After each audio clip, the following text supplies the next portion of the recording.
Je m'appelle Sébastien Renaud-Pétel, je suis physicien théoricien, spécialiste de cosmologie primordiale, chercheur du CNRS à l'Institut d'astrophysique de Paris et professeur à l'École polytechnique.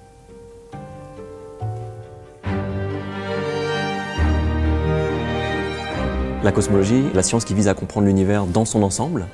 Elle utilise les observations astronomiques et la connaissance des lois de la physique, en particulier les deux piliers que sont la relativité générale et la physique quantique.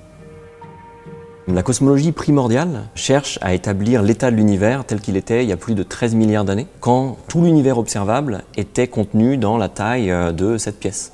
Les cosmologistes pensent qu'à cette époque, l'univers a connu une phase d'expansion accélérée.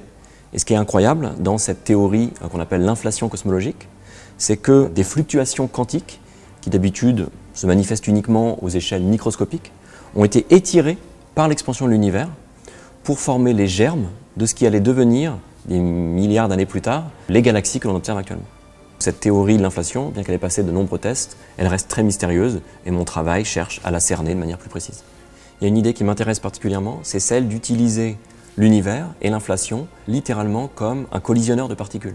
L'idée, c'est qu'en étudiant la distribution de la matière dans l'univers, en particulier la distribution des galaxies aux très grandes échelles, on peut détecter la trace d'hypothétiques particules très massives, instables, qu'on ne peut pas observer et créer en laboratoire, mais l'idée, c'est que ces particules peuvent avoir été créées pendant l'inflation et on peut espérer détecter leurs traces dans les futurs relevés de grandes structures. L'inflation, en plus d'avoir créé les germes de ce qu'on appelle les grandes structures de l'univers, elle a également généré ce qu'on appelle un fond d'ondes gravitationnelles. Les ondes gravitationnelles, on peut voir ça comme des vibrations de l'espace-temps lui-même.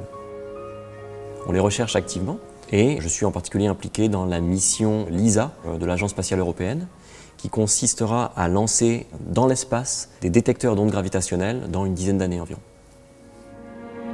Je suis passionné de sciences, d'astronomie et de physique depuis que je suis tout petit. Je suis rentré dans un club d'astronomie quand j'avais 6 ans et j'ai passé toute mon enfance et mon adolescence à pratiquer l'astronomie amateur. Et dès le collège, quand il fallait remplir les petites fiches au début d'année, j'indiquais que je voulais devenir astrophysicien. Il y a un livre qui m'a particulièrement marqué, de Stephen Hawking et Roger Penrose, qui s'appelle « La nature de l'espace et du temps ». Je me rappelle très bien le lire quand j'étais lycéen. Alors je ne comprenais pas grand-chose, mais j'étais très intrigué par les concepts et les équations qui étaient dans ce livre. Ça m'a motivé pour la physique théorique et la cosmologie. Et j'ai eu la grande chance, 10 ans plus tard, de travailler aux côtés de Stephen Hawking en postdoc à l'université de Cambridge pendant 2 ans.